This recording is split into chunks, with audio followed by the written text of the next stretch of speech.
Hello everyone, I am currently in Paris on some very cobblestony streets.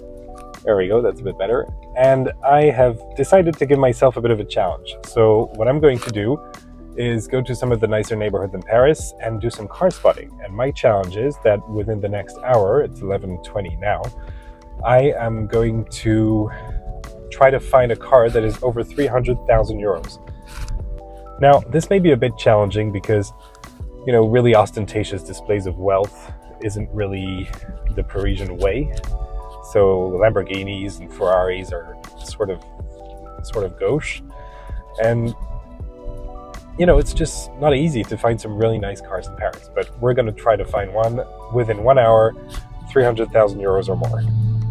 Now, the reason I want to do this sort of video is because I've been watching a lot of cars and bids videos recently where they do some car spotting and they give themselves challenges in the same way. So, they say that they have to find the rarest car or the most expensive cars or the oldest cars. And, it's very entertaining, and I want to do the same sort of thing in Paris. And today's a gorgeous day, so I'm hoping people will have their cars out and about and drive around and sort of enjoy their cars because it's been raining nonstop for the past 2 weeks. Now, I need to apologize for the quality of the mount for my camera because it's absolutely horrible and I haven't found a way to make it any better. But I promise that if you like this video and if you subscribe and if you want to see more, I will invest in some quality mounts because that has been a long time coming.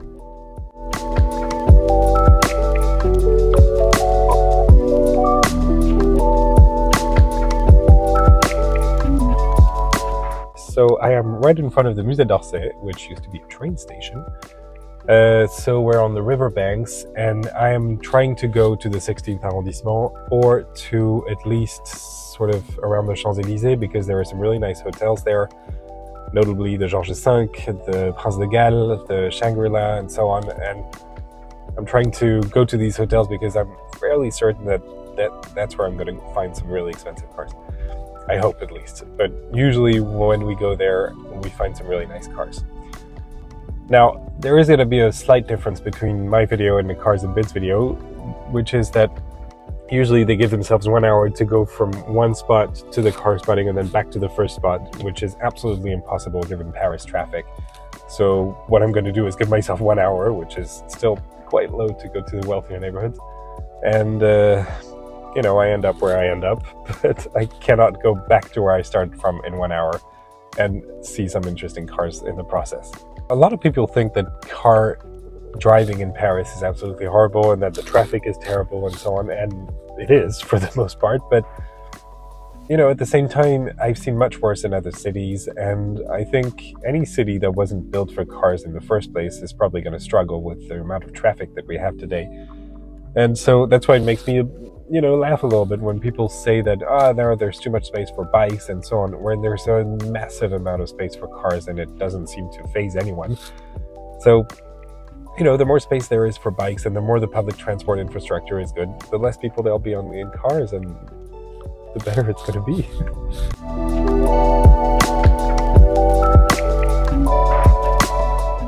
Now, we are currently on the Champs-Élysées. It is incredibly bumpy and it's a lot of cobblestones. But what we are going to do is turn left at the Rond-Point des Champs-Élysées onto Avenue Montaigne, which is a very wealthy avenue and a very wealthy neighborhood. It's absolutely beautiful when we go there in the winter because the decorations are just wonderful and it's so quaint and nice for Christmas decorations, I mean. So let's go there, and this is going to be our first spot where we may be able to find some really nice cars.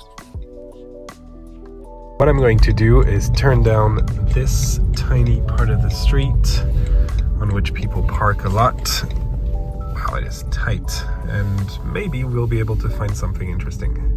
A lot of really nice stores are there. There's Celine on the right, and then Saint Laurent, and then Fendi, and then Chanel. So there's a Range Rover here, but I can find nicer cars than that. I think we're going to need to go in front of a hotel. There's an S-Class, there's a Cayenne over there, but it's just a base Cayenne. It's ridiculous. I'm kidding, of course. Yeah, let's go find some hotels and see what's parked in front. Now, we are on Avenue Georges V, and I am just coming onto a teeny tiny street right in front of the Prince de Galles and hoping that I'm going to find something. There's some nice cars. That's a G63 AMG. What do we have here? It's a Ferrari. What is it? The SF90 probably. This is the Georges V. There are no nice cars parked in front of it. There's usually a Lamborghini SVJ that comes here quite often, but I'm gonna have to exit because nobody's moving. So let's go out here. And apart from a few Range Rovers and that Ferrari, I haven't found anything really interesting. Well, I was expecting better from the Georges V, to be honest. There was a nice Ferrari SF90 parked in front of the Prince de Galles hotel, but the Georges V is usually packed with really expensive cars, and the guy who was parking had a first generation X6 BMW. Ugh. So, you know, it's crazy. And now it's only chauffeurs here, and it's Fashion Week as well, so it's supposed to be really, you know, really filled to the brim with really wealthy people, but it's just chauffeurs. Nobody drives to Fashion Week, I guess. So all I can see are Mercedes S-Classes and Mercedes Maybachs and Range Rovers. Range Rovers are expensive, don't get me wrong, but they're not 300,000 euros. There's a first-gen Maserati Quattroporte. That's quite nice. But it's not expensive. It's gonna be like 30 or 40,000 euros. So. Come on, let's find something better. I'm gonna go back to the Place de l'Étoile and see what we can find just in the neighborhoods. I'm just gonna drive around the wealthy neighborhoods like the 16th arrondissement, maybe a bit of 17th or a bit of 8th if I cross the river, but you know, we'll see what I can find. I'll catch you again a bit later, but I'm kind of worried now. This is Palais Galliera and Musée de la Mode. I'm hoping there are some nice cars parked around. So then let's turn right here as soon as the bike has passed and see what we can find just parked around the street. There's the same car as me here. That's nice. Lovely, lovely car, BMW i3. Wow.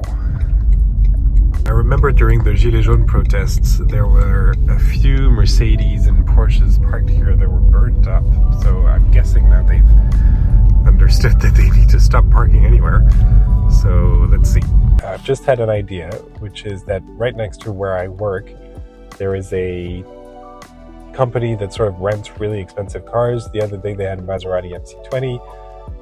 They can also have sometimes some really nice RS6s and so on. So I'm going to hope that they have a really nice car out today. Now, I'm quite mad because there's a Fisker Ocean. Oh my god. Wow. Didn't think I would see one of those. Somebody bought one in Europe. Fisker Ocean. Okay.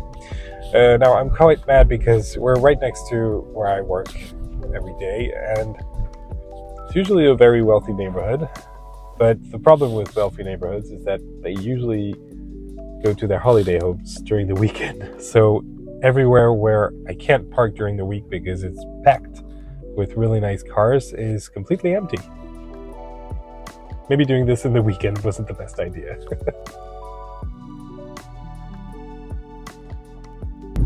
There's a Luxembourg plate G63. I'm going to try to turn that way to see what we can find, because maybe on Avenue Foch there'll be something interesting, but I'm not really sure. Well, this isn't 300,000 euros, but it's absolutely adorable.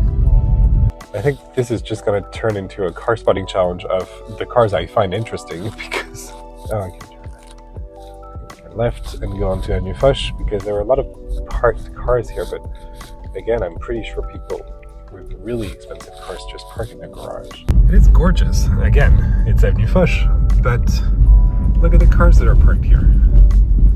Oh, there's an RS6, I guess. That's quite interesting. People are just so incredibly clueless.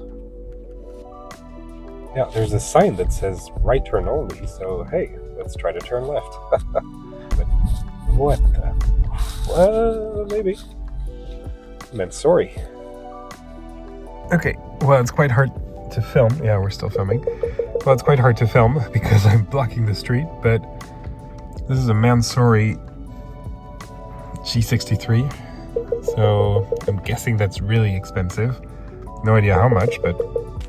Okay, well, this is deep 16th arrondissement. That's the Maison de la Radio right there, which is sort of the public radio headquarters.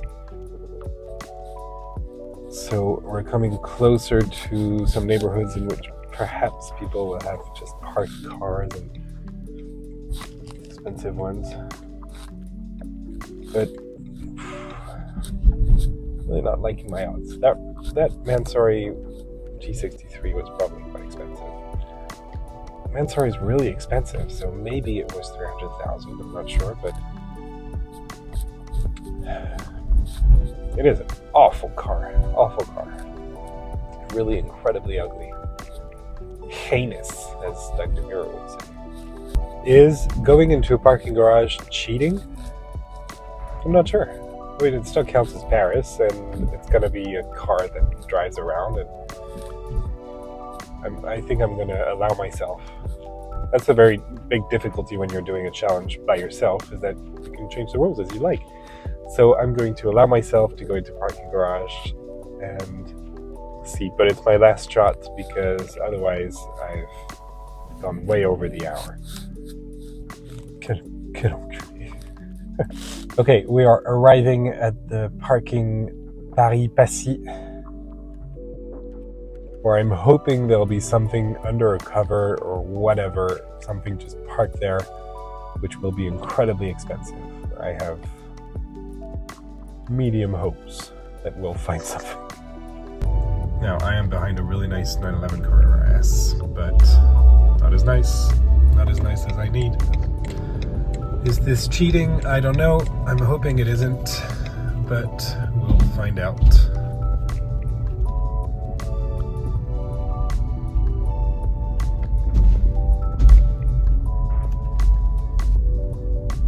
So, this is a very tight Paris parking lot, as they all are. But usually people in Paris with nice cars don't really care about the tightness of the parking garage because, as I said, they're all really tight. So let's find out if I'm right. There's a G63 Suzuki Jimny. That's absolutely adorable. 997 Carrera, I think. Nothing more. There's a V60 Volvo. Now, if I was looking for the most beautiful car, this might have been close to winning, but there's a Cayenne and a Macan. No, I think I'm officially defeated.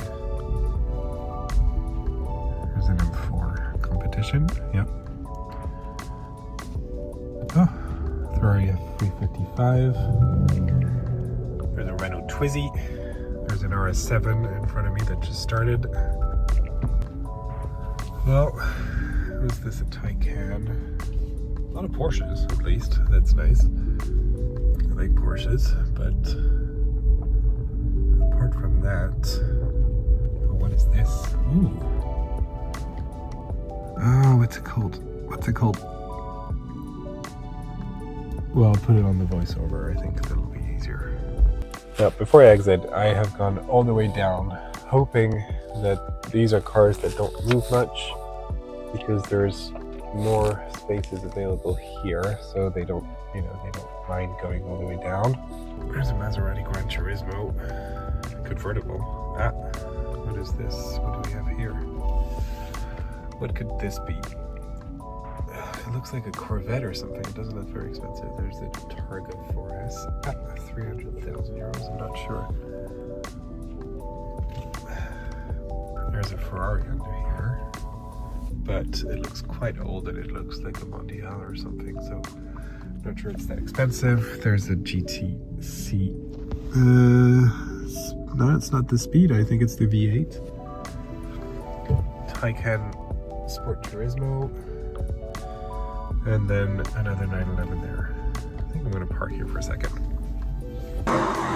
I just spent 5 minutes talking to the owner of that 997 for Targa 4S. It was really nice, and that was a really nice car. But it's not 300,000 euros, so let's go. Now, the owner of that Targa 4S actually knew what was under the cover, and it turns out it was a 991 GTS. So, a very nice car, and probably close to the one. Oh, there's an Alpine 110 and an Aston Martin V8 Vantage, both very far from 300,000. Let's not up the challenge for us because that would make any sense. Oh, good. Now, apparently during my time in the garage, the weather has decided to turn foul, so it is now gray and quite terrible. Here's hoping it doesn't rain. Now, I have stopped, and what I'm going to do is I'm going to check back over the videos that I filmed. I'm going to make sure that that Ferrari was an SF90 because I think it might be a 296 GTS, and I'm going to check the prices for both of those, and I'm going to let you know whether I completed the challenge or not. But I'm hoping I have. I'm not sure Ferraris is that expensive, so I'm gonna check. Well, I went back over my videos and I checked, and it's actually a 296 GTS, a Ferrari 296 GTS that I saw in front of the Prince de Galles Hotel. So, challenge completed. Thank you so much for watching, and I'll see you guys very soon. Please don't forget to subscribe and like if you actually enjoyed this video, and I'll try to make some more and maybe make sure of what car I'm actually seeing. Thank you so much. Bye-bye.